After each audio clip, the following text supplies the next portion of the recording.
Folks, welcome to another episode of the GPH podcast. Today I'm very, very excited because we have a unique podcast. We have a few folks that have come from an industry out of public health and now they're students at the School of Global Public Health here at NYU. Sara and Lisa, a warm welcome to the GPH podcast. Thanks, Aman. I'd love to get started by the two of you just introducing yourself and not what you're studying right now. That's a given, but rather your path. Where have you come? Where did you start your whole journey, and what brought you to NYU and GPH to begin with? Wow, great question. I can start us off. So I've been in New York for almost 8 years now. I moved here to work in fashion design. So that's my background. I grew up in Indiana. I went to college at Kent State University studying fashion design. I was able to study in New York and abroad in Florence, Italy, and knew as soon as I graduated I wanted to be in New York. So I started working in fashion design, loving and hating it. A little bit of both. And I also started pretty consistently pursuing a fitness and health regimen through strength training. And I changed careers to be a personal trainer. So I really had been enjoying that and wanted to kind of know what the next bigger impact, more, broader change, less one-on-one emphasis for me personally. And at the beginning of COVID, had some, all of a sudden had a very different schedule as someone who worked almost exclusively in person.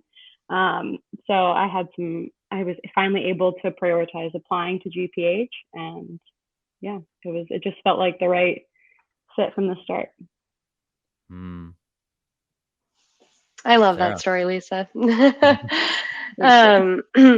Similar to Lisa, I've taken a pretty circuitous route to public health. I grew up in Florida, and then I studied musical theater in undergrad and got a second degree in arts administration.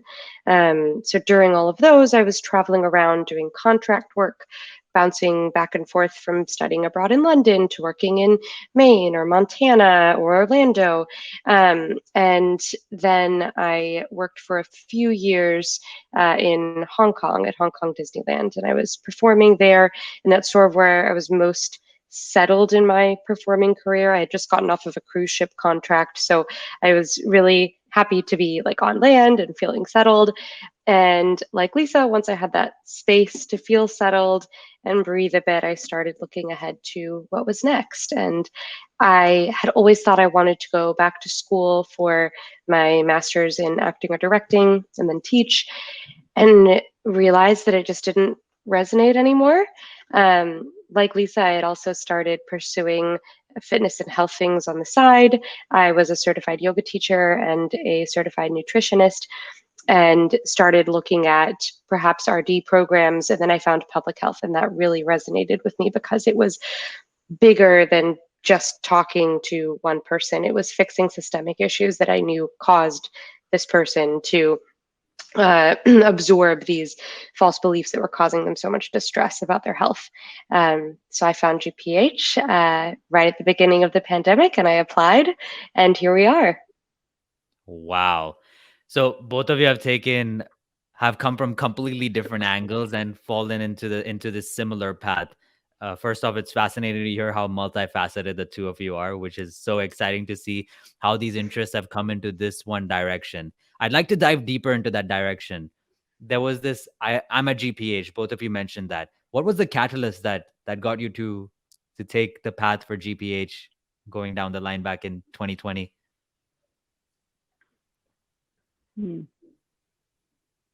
I guess for me, it was, I work a lot with my personal training clients nutritionally, kind of similar to Sara, of coaching people one-on-one. And kind of started, I guess, to think like, why does everyone have the same misconceptions about fitness, nutrition, health? And started to kind of question that in a bigger way. And I think realized that while nutrition seemed, and I love to cook, I know Sara does too, and I felt like, a registered dietitian was more of the same thing of really just focused one-on-one and not really starting at the root cause, right? Kind of once things, although it might be preventative in many cases, it didn't seem like it was the upstream start of where things are tough for people. So understanding that I didn't really, and for years I'd looked at RD programs as well, and I was just not interested in taking biochemistry again. Since I hadn't been in the biochem class probably since high school, or whatever, long time. So over a decade, I was a little nervous about that. And that part just felt right to once I found public health, it just was, I guess, the intersection of things that I cared about and things that I felt like I wanted to work in. Mm-hmm. Yeah, then that might be something that helps folks that are deciding between an RD track and a public health degree. I knew that I didn't want to do clinical work. So that was really what made the shift for me. Yes, I didn't want to take biochem either, but we could have figured it out, right? Like if we had really wanted to work in a hospital setting, crafting these medical nutrition plans for people, we would have figured it out. But I knew that that wasn't the kind of work that I wanted to be doing. Similar to Lisa, an example that I like to use is I was spending a lot of time telling women they didn't need to be afraid of eating bananas. And I realized I don't want to keep doing that. I want to figure out, why are all these women terrified of eating bananas? Because they think there's too much sugar in them. Where did we go wrong here? So clarifying all of those things. And a big part of it for me was because food has always been a storytelling vehicle in my life. It's always been a way that I connected with people, that I shared intimate experiences in different parts of the world, a way that I felt grounded where I was. I moved around a lot, and my feet felt very planted when I was eating food made by people there, grown by people there, that tasted like the place, right? And the fact that our current food system is set up in a way that people are robbed of that experience really deeply hurts me, because I want them to have that deeper connection, because it's brought so much to my life. And also, not just I want them to have that, but I want them to not have the fear, the confusion, the regret, the debt, the amount of money that we're spending trying to feed ourselves well and trying to be healthy when it doesn't have to be that difficult. So all of those things sort of came together, and public health seemed like the answer at that point. I'm not only hungry, I'm also inspired. Very.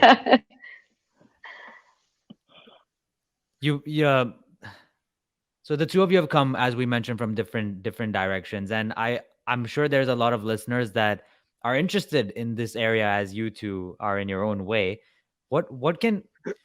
How have your experiences in your past field given you advantages applying to a course like at the public health school? I think that coming from another field and coming to grad school after having a little bit of a break between undergrad and grad school, you learn to trust your gut a little bit more. And you may not know exactly what it is you want, but you know what you don't want. So that was really helpful. And, I was sort of feeling things out and trying to trust my gut about what was coming next.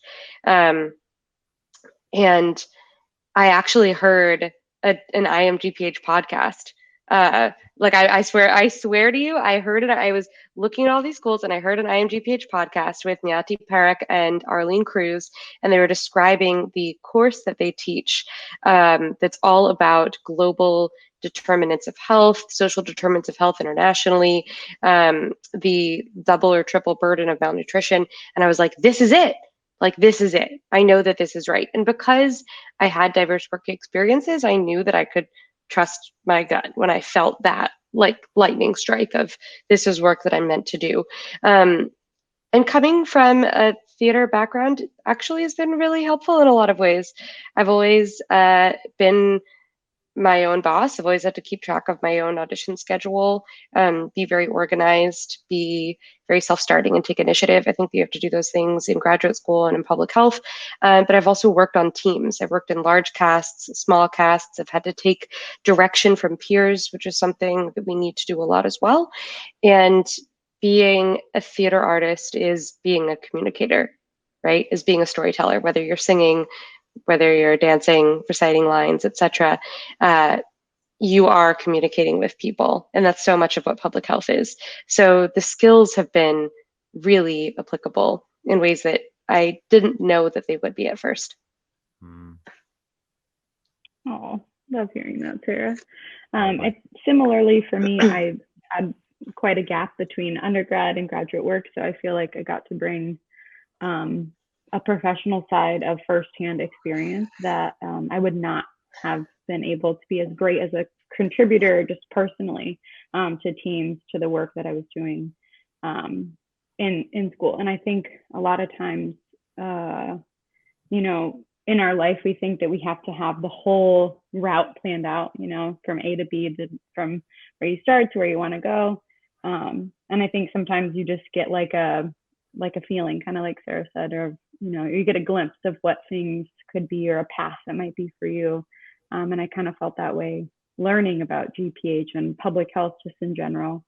And knowing that, yeah, I wanted to make change that was broader than just, you know, working in a one-on-one setting. And yeah, and someone actually had introduced me to the public health like pyramid of impact. And I think that seeing, you know, where the biggest impact could be for me. While I loved working one-on-one with people at the top of the pyramid in, you know, personal training, it was just at the top. So it was just so focused and so specific, which now I think, you know, we need all of it. But I feel really called to do that. And, you know, the design part, everyone wants beautiful, you know, graphics on everything these days. So that part has been fun of like, oh yeah, I can do that. I'm pretty good at Photoshop and Illustrator. I have a few classes with Lisa, and we're always the ones in our group projects like, I can do the slides, like I got it, no problem. Yeah, please no more Times New Roman on these slides, guys. We can do better. Yeah. I'm loving this left brain versus right brain concept that you folks are kind of addressing. You know, what is the balance of art and science? Everyone seems when I thought of public health to begin with, I think of very robotic, very structured. When I go to a hospital, doctors, how are these creative elements that you two have in your past benefiting you in this very science-oriented environment right now? Apart from being really good at Illustrator in class there, and as Sarah, you stated, theater arts is communication, and we're effective communicators because of theater arts. Are there any other things that you have noticed, a moment that each of you have that you can walk us through, that you have experienced that, whoa, I can't believe that this concept has applied so effectively in public health and no one talks about it? Well, I think exactly to Sarah's point of being like able to communicate, right? Even graphics are communication tools, right? So we see that there's a need to translate science into information that everyday people can apply to their lives, right? So being able to be a strong communicator and someone to kind of be in that intermediary, hey, professor, what you said is this, now let me take it and deliver it into, you know, those tools are invaluable. And when you aren't translating that message well, it's confusing for people, for everyday people who are the ones that we're trying to help and make an impact in their lives. And so I think that's, you know, you know, maybe not my first thought, but certainly an important one. Mm-hmm. I'm going to tell a small story because I think that it directly relates. In undergrad, on my voice teacher's office door, where I would walk in to go to my voice lessons, she had a piece of paper with a quote. There was something along the lines of, the two actors walked off stage and the woman said to the man, "They didn't laugh when I asked for the tea." And the man said to the woman, "That's because you asked for the laugh, not for the tea." So assumably during this scene, the woman asks for the tea, the audience always bursts into laughter. But if she becomes accustomed to that and she knows that the laugh is coming and she feeds into it and she has the scene all figured out in her head before it even happens, it loses the electricity, right? It's not real. She is not listening. She is just waiting to talk and to play out the scenario that she has in her head. And as public health professionals, that's something that is uh, our calling, something that we need to do, and something that we need to avoid doing. If we decide the intervention that a population needs before we go into it, before we've spoken with stakeholders, before we've looked at all of the unique factors that impacts this person, that impacts their community, that might have such a different lived experience than us, we will not be effective. We will end up with programs that are drains on our resources and wastes of time and don't help people or create meaningful change. And I think that those lessons of listening louder than you speak and going into every day as if it is fresh and new, and asking for the tea rather than for the laugh is really a direct lesson for me. And I've seen that play out in case studies and in coursework, but I also work as a researcher at the College of Dentistry. Interestingly enough, I do nothing with teeth. I'm working on breast cancer research, but we've conducted a few focus groups, and I've seen that come up in my focus group work, not entering into these intimate conversations with our participants, already guessing what they're going to say, and instead being really open and receptive to where they lead the conversation, asking, open-ended questions and using motivational interviewing to see where their head is really at, rather than asking guiding questions and getting the desired outcome. Beautiful. That's a lovely story. I'm going to use that myself going forward. Nice. So there's this element that you mentioned of outcome dependence, right? I want to go into the belief system of a student that's in the same shoes as probably each of you were. We mentioned earlier that sometimes this program seems very robotic and there's not much creativity existing when people think of doctors or something to do with public health in general. What would be some piece of advice that each of you would give to a student that has this creativity, has their own unique sets of skills, but has this deep interest and desire to be a part of the public health space and have an impact? Yeah, I'd say that being multifaceted and having, different layers of yourself is it only to your benefit. Whether you realize it or not, every experience that you have and you bring make you so unique, and have such a different perspective and different lens on, issues and things that come up in public health, and knowing that you don't have to fit into a robotic box, I think, in anything, right? And I think, especially in our modern world today, so many people are realizing that they are the greatest benefit when they can bring almost every part of themselves to their work and to what they're passionate about. Mm-hmm. And public health people are usually really good people, I have found. So if you are passionate about public health and you think your skill set doesn't apply, they will teach you. Like, I remember one of my professors saying, I can teach anyone the basics of epidemiology and of biostatistics. I can't teach you to love this and to want to make a difference. So any creative skills that you have, any passions, any hobbies, they can all be part of it. There's room for all of it to fit. And I think that our differences are definitely our superpowers and what sets us apart. And there's something that I felt really self-conscious of and nervous about when I entered the program. Definitely felt that imposter syndrome. I was like, I'm your girl at, Sondheim trivia, but I don't know anything about the brain. But the longer I'm in it, the more I realize those things really help me contribute meaningfully. Hmm. Lisa, I'd like to hear from you about imposter syndrome a little bit more. Have you experienced it in this course, and what have you done when if something like that does occur with you? Yeah, I have done a lot of work on imposter syndrome leading up to being in this course. I think that when I started, I didn't really feel it as much starting this program, but I'm also a little bit older of a student, and feel just more sure of myself in general. But I definitely remember feeling it when I started personal training.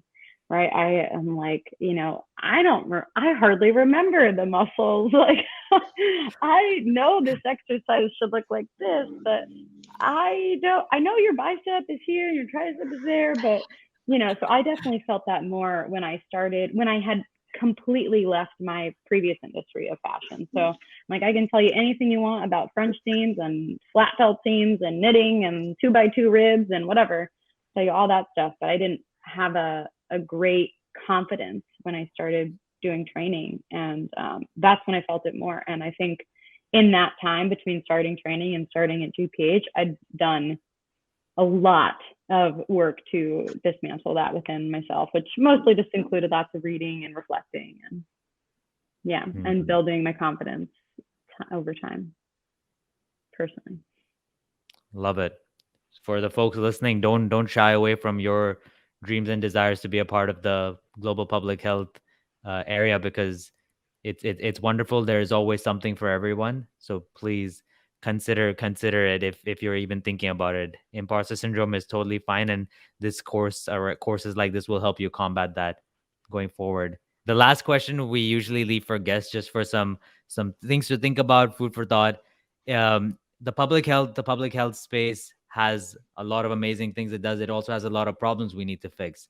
If each of you had a magic wand, what would be the one problem you'd love to fix right now in the world, or something that you're involved in that you'd like to share with Oh, the listeners? what a loaded question. My gosh. I know. Uh, This isn't like a magic wand where we can like conjure more magic wands. yeah, that's You're the right. you're Wish the for creative more one, wishes. folks. I'd love to hear what you come up with. Oh, I think my magic wand would be really focused on upstream factors. So getting people things like increasing socioeconomic status, reducing poverty, housing, right, affordable housing, things that would really make a big impact downstream. I will be, I guess, a little bit more specific because this is just the current hill that I like to uh, put my flag in. Is I would eliminate sizeism and fat phobia in medical literature and practice.